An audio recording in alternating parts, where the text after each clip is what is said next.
Hello everyone, how are you? Okay, in the class 10th, today we are talking about the statistics part, that is graphical representation. It is the last part of the chapter, you know, that is OGs. Okay, that is graphical representation. How to make the graphical representations of the data which is less than and more than. Okay, earlier we studied about how to convert the data, that is frequency distribution table, into the cumulative frequency distribution for less than and more than. Okay, so today we are talking about how to draw the graph, or you can say ogives, for the tables that is given less than or more than. Okay, तो first of all we are talking about the ogives. ठीक है, मैं आपको बताने जा रहा हूं कि ओजीव जो है वो क्या चीज है. तो ओजीव एक्चुअली क्या है, ये ओगी से जो आपको पता है ओजीव जो है वो क्या है, डिराइव किया गया. इसको प्रोनाउंस तो ओजीव ही कहते हैं. ठीक है, आप सोचते होंगे ये ओगी है. It is not ogee, it is ogives, but pronounced as ogives. ठीक है, जे साउंड से ही इसको प्रोनाउंस करते हैं, नॉट जी साउंड से. मतलब ये it is not ogives, but actually ogives, जो ओजिव्स होते थे वो क्या कर्व होते हैं, वो एक कॉन्वेक्स और कॉनकेव टाइप के, जैसे आप ये चीज जो होती है, ठीक है, इस टाइप के जो कर्व्स होते हैं. ठीक है, इसको हम क्या बोलते हैं, मेनली ओजिव्स बोलते हैं. ठीक है, कर्व स्ट्रक्चर्स. एक्चुअली जो रिप्रेजेंटेशन है, इस ग्राफ रिप्रेजेंटेशन लेस देन और मोर देन का जो आने वाला है, वो कुछ ऐसा स्ट्रक्चर बनता है, या तो ऐसा कर्व बनेगा या फिर ऐसा कर्व बनेगा. ठीक है, तो दो टाइप के जो कर्व होते हैं ये. ठीक है, ये मोर देन टाइप का होता है और this is less than type. ठीक है, वहां से यहां जब आता है तो मैं आपको दोनों ही बताऊंगा. बट पहले तो मैंने ये बताना था कि भाई ये ओजिव जो है वो टू टाइप्स के होते हैं, less than ogive and more than ogive. ठीक है, it is less than ogive and second one is more than ogive. More than ogive. ठीक है, अब ये कब लेस देन है, कब मोर देन है, तो देखिए डेटा को जब आपके पास कोई भी डेटा, एक फ्रीक्वेंसी डिस्ट्रीब्यूशन टाइप का जो डेटा है, अब इसको अगर आप लेस देन टाइप में चेंज करेंगे तो उससे आप क्या बना सकते हैं, less than ogive. And if you convert this data into more than type, then you can construct the more than type ogive. ठीक है, तो कोई सा भी एक ओजिव आपको कैसे कंस्ट्रक्ट करना है, I can find this manner, कि आप मैं सजेस्ट करूंगा कि किस तरह से आपको बनाएंगे. तो पहले हम वन बाय वन लेके चलेंगे, तो लेस देन ओजी बनाने की कोशिश करेंगे. तो फर्स्ट ऑफ ऑल आपको लेस देन ओजी बनाना है, तो कोई एक डेटा ले लेते हैं. तो मैंने आपको यहाँ पे क्वेश्चंस जो पहले ही सेट कर दिया है कि कंस्ट्रक्ट लेस देन ओजी. आपके पास क्वेश्चन जो आता है वो इस तरह से आएगा कि data is given here and you have to construct the less than ogive. ठीक है, ग्राफिकली. तो आपको भी ग्राफ्स में ही ये सारी चीज बनानी है. ठीक है, तो आपको ग्राफ नोटबुक में काम करना है ये. तो लेकिन पहले आप इस डेटा को किस में चेंज करोगे, लेस देन टाइप, जो कि आपने पहले ही कर लिया है. तो मैं एक बार फिर से आपको करके दिखाता हूं कि कैसे इसको क्यूमुलेटिव फ्रीक्वेंसी डिस्ट्रीब्यूशन में चेंज करते हैं. क्यूमुलेटिव फ्रीक्वेंसी डिस्ट्रीब्यूशन में हम यहाँ पे क्या लिखते थे, CF लिखते थे, और यहाँ पे लिखते थे less than type. Less than type. ठीक है, तो यहां पे हम पहली क्लास के लिए लिखेंगे लेस देन. कौन सा आएगा, अपर लिमिट या लोअर लिमिट? हाँ, definitely upper limits. Less than में अपर लिमिट्स आती हैं. तो what are the upper limits here, 45 50 ये चलेगी. 45 50 55, देन 60 65 70 75, देन 80. तो दीज आर अपर लिमिट. तो less than this, less than this, less than this, less than this, less than this. ठीक है, ये आपको इस तरह से टेबल कंस्ट्रक्ट करना पड़ेगा. दिस इज लेस देन, और we studied it earlier, previous class में हमने ये कर चुके हैं. ठीक है, बट फिर भी मैंने आपको यहाँ दोबारा ये करना पड़ेगा, क्योंकि जब भी ग्राफ बनाएंगे तो ऑब्वियसली बात है आपको ये टेबल बनाना पड़ेगा. क्योंकि लेस देन ओजी बनाना है तो लेस देन टाइप का डेटा होना चाहिए। अब देखिए क्यूमुलेटिव फ्रीक्वेंसी में हम क्या करते थे, जब इसको लेस देन में चेंज करना है तो ऊपर वाली जो क्लास होती है सबसे फर्स्ट वाली, वो वाली फ्रीक्वेंसी ही सी एफ में एज इट इज आ जाएगी। ठीक है, लेस देन 45 और लेस देन 45 कितने हैं यहाँ पे, 4 ही है ओनली, 40 to 45 वाला। फिर उसके बाद हम क्या करते थे, क्यूमुलेशन में इसको ऐड करते थे और यहाँ पे फ्रीक्वेंसी, तो देखिए 4 + 4 8, ठीक है, फिर जो 8 आ गया उसमें नेक्स्ट वाली फ्रीक्वेंसी ऐड करते हैं, 8 + 13, ठीक है 21, फिर 21 में आप 5 ऐड करेंगे तो कितना हो जाएगा 26, फिर 26 में 6 ऐड करेंगे 32, देन 32 + 5 37, देन 2 39 और देन 1 और ऐड करेंगे तो इट बिकम्स 40। ठीक है, तो this is what less than distribution है ना, जो लेस देन फ्रीक्वेंसी डिस्ट्रीब्यूशन है मींस क्यूमुलेशन। ठीक है, आपने ये क्यूमुलेटिव फ्रीक्वेंसी डिस्ट्रीब्यूशन कंस्ट्रक्ट किया, लेकिन इससे फ्रीक्वेंसी डिस्ट्रीब्यूशन से। ठीक है, अब आपके पास पहला काम, जब भी आपको ओजी ड्रॉ करना है तो पहले ये डेटा होना चाहिए। ठीक है, अब ये डेटा आपके पास अवेलेबल हो चुका है, तो अब आपको क्या करना है, इससे ग्राफ ड्रॉ करना है। और ग्राफ ड्रॉ करने के लिए क्या करना है, देखिए मैं यहाँ पे इसको रब कर रहा हूँ, क्योंकि आप इसको नोट कर लें पॉज करके, क्योंकि मैं इसको इसी से ही अगला क्वेश्चन करवाऊंगा, तो स्पेस की थोड़ी सी प्रॉब्लम है।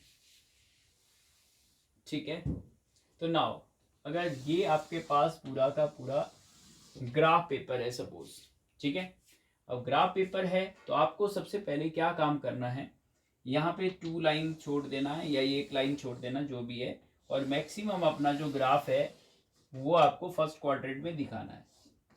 ठीक है, यहाँ से, तो this is what origin you know, और this is Y axis and this is X axis. ठीक है, और यहाँ पे सारा ये ग्राफ रहेगा, और ऊपर यहाँ पे हम लिख देंगे स्केल। ठीक है, जो भी आप scale along X axis and along Y axis choose करेंगे वो हम यहाँ पे रखेंगे। लेकिन देखिए पहले हमें क्या करना है, इन सब डेटा को, ये जो अपने पास ये जो फॉर्म्स बन रहे हैं, ग्राफ कैसे रिप्रेजेंट करना है चेक कर लें। देखो ये जो 45 के साथ कितना है 4, 50 के साथ क्या है 8, तो ये जो जितने भी पॉइंट्स होंगे इन पॉइंट्स को प्लॉट करना है एक्चुअली। ठीक है, तो इधर लिख देंगे इसके ही नीचे जहां पे ये बनाएंगे, let us plot points on graph, let us points, कौन कौन से पॉइंट्स, ये वाले 45, 4, 50, 8 है ना, सो ऑन, कहाँ तक, ये 80, 40 on graph, and join them कैसे, फ्री हैंडली। ठीक है, आपको इसको फ्री हैंड से क्या करना है, फिर ज्वाइन करना है सभी पॉइंट्स, जितने भी पॉइंट्स आएंगे उन सबको फ्री हैंड से स्मूथ, ठीक है, आप ज्वाइन करेंगे। तो चलिए हम करते हैं इसको फिर करते हैं फ्री हैंड से, तो बट पहले आपको क्या करना है, देखिए जो यहाँ पे आपने लिखा यानी अपर लिमिट्स और क्यूमुलेटिव फ्रीक्वेंसी, तो क्यूमुलेटिव फ्रीक्वेंसी का कॉलम आएगा इधर की तरफ, यानी वाई एक्सिस की तरफ आपको क्या लेना है, सी एफ। ठीक है, और ये जो लिमिट्स हैं, ये लिमिट्स किस तरफ लेनी है, इधर की तरफ, तो लिमिट्स का जो कॉलम होगा वो एक्स एक्सिस के अलोंग, लिमिट्स एक्स एक्सिस के अलोंग ही रहेगी, और क्यूमुलेटिव फ्रीक्वेंसी जो है वो X axis, sorry Y axis के अलोंग क्यूमुलेटिव फ्रीक्वेंसी और एक्स एक्सिस के अलोंग लिमिट्स। ठीक है, अब स्टार्टिंग में आपकी जो लिमिट स्टार्ट हो रही है दैट इज फ्रॉम 45। ठीक है, 45 ऑनवर्ड से हो रही है। ठीक है, तो we can leave a kink here, आप यहाँ पे क्या कर सकते हैं, किंक छोड़ सकते हैं, और किंक कैसे छोड़ते हैं, ऐसे। ठीक है, ऐसे, क्योंकि आपका 0 से तो स्टार्ट हो ही नहीं रहा है, आपका कहाँ से हो रहा है, 45 से स्टार्ट हो रहा है। ठीक है, तो 0 से 45 तक आप फिनिश कर सकते हो, और पहले वाले में ही आपको क्या लिख देना है, यहाँ से चाहे तो 40 लिख दो, कोई दिक्कत नहीं, 40 से स्टार्ट हो जाओ, 40 से कहाँ तक, यहाँ पे 1 मार्क पे आप लिखते जाओ, ये सपोज 45 आ गया, ये आपका 50, नेक्स्ट वाले में 55, उससे नेक्स्ट वाले में क्या लिख दोगे 60, फिर देन 65, देन 70, देन 75 और लास्ट में 80 कर दीजिए आप, क्योंकि मैक्सिमम आपका कहाँ तक जा रहा है 80 तक। तो आपने क्या किया, हर बॉक्स को कितना ले लिया 5 ले लिया ना 5। देखो ना अलोंग एक्स एक्सिस आपका क्या स्केल है, मैंने यहाँ पे 10 स्मॉल डिविजन्स जो हैं, इसके अंदर जो छोटे छोटे 10 होते हैं, यानी एक जो बॉक्स होता है 10 स्मॉल डिवीजन, वो जो 10 स्मॉल डिविजन्स हैं that is equal to what 5। देखो ना 40 to 45, तो 45 तक अपने पास डिफरेंस टोटल कितना आया 5 का डिफरेंस आया, लेकिन ये यहाँ डिवीजन कितने हैं 10 है। ठीक है, तो 10 स्मॉल डिवीजन को आप कितना लेके चल रहे हैं 5 लेके चल रहे हैं, तो 1 small division will be equal to what 5/10, तो कितना आ गया 0.5। This is what, this is scale along the X axis. फिर से सुन लो, अलोंग एक्स एक्सिस में मैंने स्केल जो लिया है वो क्या लिया है भाई, मैंने एक बॉक्स को कितना मान के चल रहा हूं 5, ठीक है 5 मान के चल रहा हूं, तो देखिए 10 स्मॉल डिवीजन इक्वल टू 5 लिख दिया। 10 स्मॉल इसलिए बोल रहा हूं क्योंकि छोटा, देखो स्केल का मीन क्या होता है, जो एक स्मॉल डिवीजन होता है, छोटा डिवीजन, ग्राफ का एक छोटी लाइन जो है वो क्या इंडिकेट कर रही है, दैट इज द ग्राफ, मतलब स्केल आपके पास जो है। तो देखिए 5 जो ये आपका मान के चल रहे हैं वो किसको लेके चल रहे हैं 10 स्मॉल डिवीजन को, तो छोटा स्मॉल डिवीजन जो है एक जो होगा वो किसके इक्वल होगा 5/10, तो 5/10 क्या होता है 1/2 या 0.5, तो 0.5 मतलब एक छोटी लाइन जो है वो हाफ के बराबर है। ठीक है, ये तो हुआ एक्स एक्सिस के अलोंग वाई एक्सिस भी आपका ऐसा ही स्केल लिखा होना चाहिए। देखो स्केल के मार्क्स अलग होते हैं, 1 मार्क लगभग स्केल का ही होता है। ठीक है, तो इसलिए स्केल इंडिकेट कर रहा है कि मेरी एक जो डिवीजन है वो किसको इंडिकेट कर रहा है ग्राफ में, तो अलोंग वाई एक्सिस। ठीक है, तो मैक्सिमम आप देखेंगे क्योंकि वाई एक्सिस में हम सी एफ लेते हैं, तो सी एफ मैक्सिमम कितना है यहाँ पे 40। ठीक है, तो आप 40 कैसे भी ले सकते हैं, एक एक बॉक्स को कितना मानोगे 5 ले सकते हैं, नो प्रॉब्लम। ठीक है, जैसे हमने यहाँ पे लिया 5, 10, फिर यहाँ 20, यहाँ 30, यहाँ 40, ऐसे भी ले सकते थे, तो बहुत छोटा रहेगा। ठीक है, नो प्रॉब्लम। तो हमने क्या किया है, फिर से हमने 10 डिवीजन को क्या मान लिया 5 मान लिया। तो अगर मेरा यहाँ पे देखिए ये जो ग्राफ है ये सेम, मतलब जो मैं स्केल इस साइड लेके चल रहा हूँ वही स्केल इधर भी लेके चल रहा हूँ, क्योंकि 10 डिवीजन को मैं फिर क्या लेके चल रहा हूँ 5 लेके चल रहा हूँ। तो देखिए स्केल जो है दोनों एक्सिस का सेम भी हो सकता है, डिफरेंट भी हो सकता है, एज पर द रिक्वायरमेंट। अगर आपके पास क्यूमुलेटिव फ्रीक्वेंसी 200 300 के ऊपर जाती तो हम यहाँ पे क्या करते, यहाँ तो हमारा 200 नहीं आता इस हिसाब से, तो फिर हम बड़ा बड़ा लेते 100 200 300 ऐसे लेते। ठीक है, तो तब डिपेंड करता है सिचुएशन में और डेटा में कि आपका डेटा क्या है। ठीक है, तो यहाँ पे तो हम दोनों का ग्राफ सेम है, इसलिए हम क्या लिख सकते हैं, ठीक है, along X axis and Y axis. तो ये आपका स्केल जो है दोनों का सेम है, लेकिन कभी चेंज भी आपको करना होगा तो आप अलोंग वाई एक्सिस का अलग से लिख सकते हैं। ठीक है, यहाँ पे मैंने सेम ले लिया तो कोई प्रॉब्लम नहीं आ रही। अब देखिए ग्राफ कैसे बनेगा, तो ग्राफ बनाने के लिए आपको ये प्लॉट करने, ये पॉइंट्स देखिए, जैसे कोऑर्डिनेट ज्योमेट्री में आपने किया 45 and 4, तो 45 की वैल्यू पे 4 लेना है, तो 45 है कहाँ, देखिए 45 वैल्यू यहाँ लिमिट्स में, 45 के साथ क्या है आएगा 4 आएगा, तो 4 कहाँ है, यहाँ देखो 4 यहाँ है। ठीक है, तो 5 के नीचे 4 आएगा, कितनी लाइन छोड़ के 2 लाइन्स, क्यों देखो ना, यहाँ सपोज 5 है और यहाँ एक लाइन है, फिर यहाँ पे है, तो यहाँ पे क्या आएगा 4 आएगा, क्योंकि एक लाइन जो है वो हाफ के इक्वल है। हम कर चुके हैं यहाँ पे 1 small division equal to half, तो एक स्मॉल डिवीजन हाफ है, तो 4 के बाद एक हाफ आएगा तो 4.5 आएगा, फिर 5 आएगा, तो 2 स्मॉल डिवीजन जो है वो एक के इक्वल होंगे। तो दैट्स वाई इसके नीचे आप 2 लाइन्स जो छोड़ देंगे और यहाँ पे अपना जो पॉइंट है वो बनाएंगे। ठीक है, दिस पॉइंट ऐसे हाईलाइट करेंगे, तो दिस पॉइंट इज व्हाट 45,4। ठीक है, ऐसे कोऑर्डिनेट लिख देंगे साइड में। फिर आपको क्या करना है, 50 के साथ 8, तो 50 यहाँ है, 8 कहाँ आएगा, इसके 4 लाइन नीचे आएगा। ठीक है, क्योंकि यहाँ तो 9 आएगा, पहले 2 लाइन छोड़ के 10 से 2 लाइन छोड़ के 9 आएगा, फिर 2 लाइन छोड़ के ये आएगा, तो इसके इधर कम से कम यहाँ आएगा ये 50। ठीक है, ऐसे। फिर आप देखेंगे 55 पे 21, तो 55 पे 21, 20 से 2 स्मॉल डिवीजन ऊपर, 20 से 2 स्मॉल डिवीजन, क्यों, क्योंकि 1 जो है वो 2 लाइन से बनेगा, तो 20 एंड हाफ 21। ठीक है, तो 21 आ गया किसमें, 55 पे, तो ये वाला पॉइंट यहाँ पे आएगा।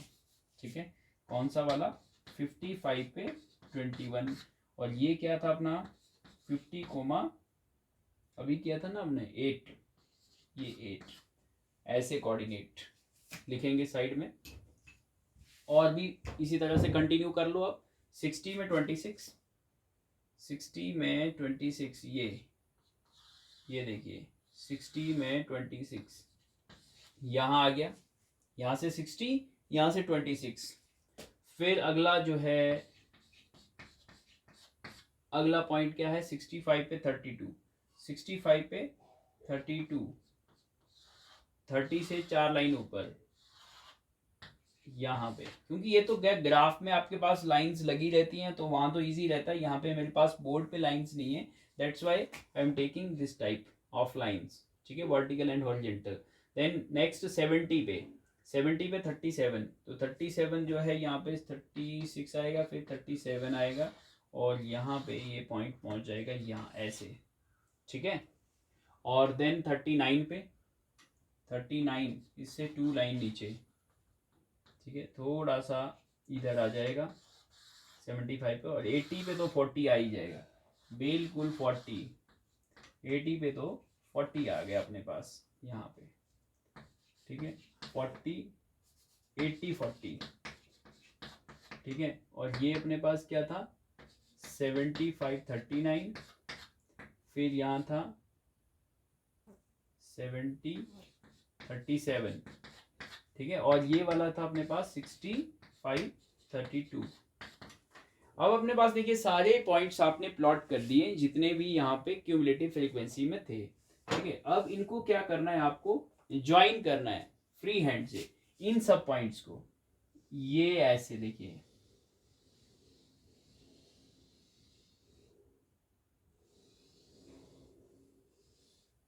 ये बना, तो देखिए ये आपका जो कर्व बना है ये ऐसे, this is what, less than ogive.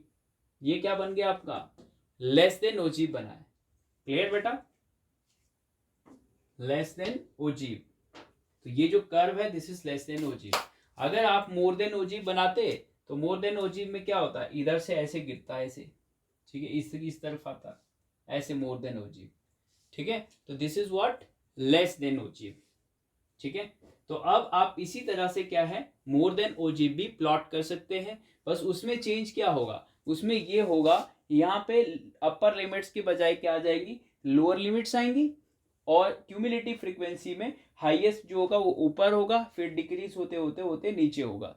तो इसीलिए क्यूमुलेटिव फ्रीक्वेंसी में पहले ज्यादा ऊपर होगा, फिर बाद में धीरे धीरे धीरे कम नीचे आएगा। तो ग्राफ जो आएगा आपका लगभग कुछ ऐसा आएगा, ऐसे जाएगा। तो दिस इज मोर देन में यहाँ से उतरेगा, क्योंकि पहले क्यूमुलेटिव फ्रीक्वेंसी ज्यादा होगी, फिर डिक्रीज करते हुए फिर कम हो जाती है। लेकिन लेस देन में क्या होता है, लेस देन में पहले फ्रीक्वेंसी कम होती है क्यूमुलेटिव, फिर बढ़ते बढ़ते बढ़ते बढ़ते और लास्ट में ऊपर आ जाती है। ठीक है, तो ये है। अब एक और चीज मैं बता देता हूं, यहां से एक्सटेंशन है। अगर सपोज ग्राफ से आपको मीडियन निकालना होता, इस ग्राफ से क्यों, जैसे लेस देन ओजीव है तो यहीं से इस डेटा का क्या निकल सकता है, मीडियन निकल सकता है। और बताऊं कैसे निकलेगा, मीडियन क्या होता है, मीडियन, ठीक है, एक्चुअली लेस देन और मोर देन का जो इंटरसेक्शन पॉइंट होता है उसका एक्स कोऑर्डिनेट मीडियन है, लेकिन हमने यहाँ पे मोर देन तो बनाया नहीं जिससे हमें पॉइंट ऑफ इंटरसेक्शन बनेगा यहाँ पे।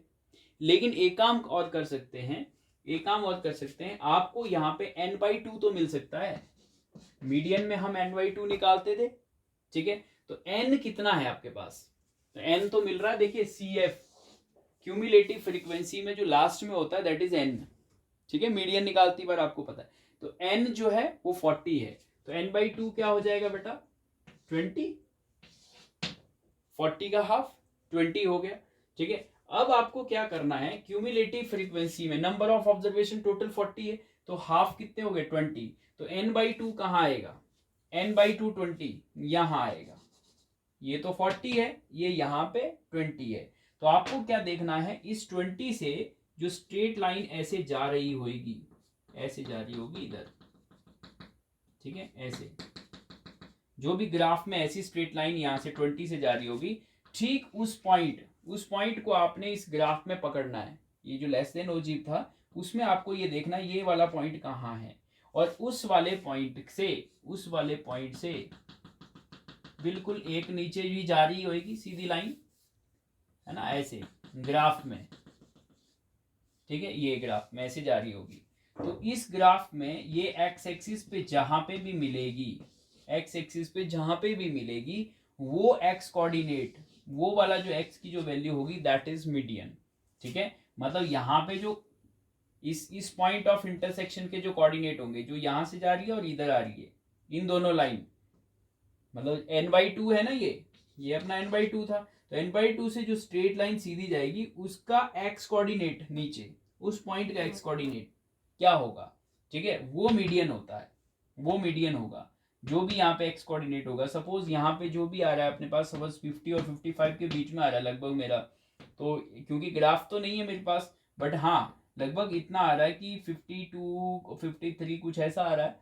तो जो भी है, अगर 52.5 है तो 52.5 लिख देता हूँ, और यहाँ पे n/2 तो कितना था मेरे पास 20, तो दिस 52.5 जो कोऑर्डिनेट है इस पॉइंट का X coordinate, that X coordinate is the what, median, ठीक है।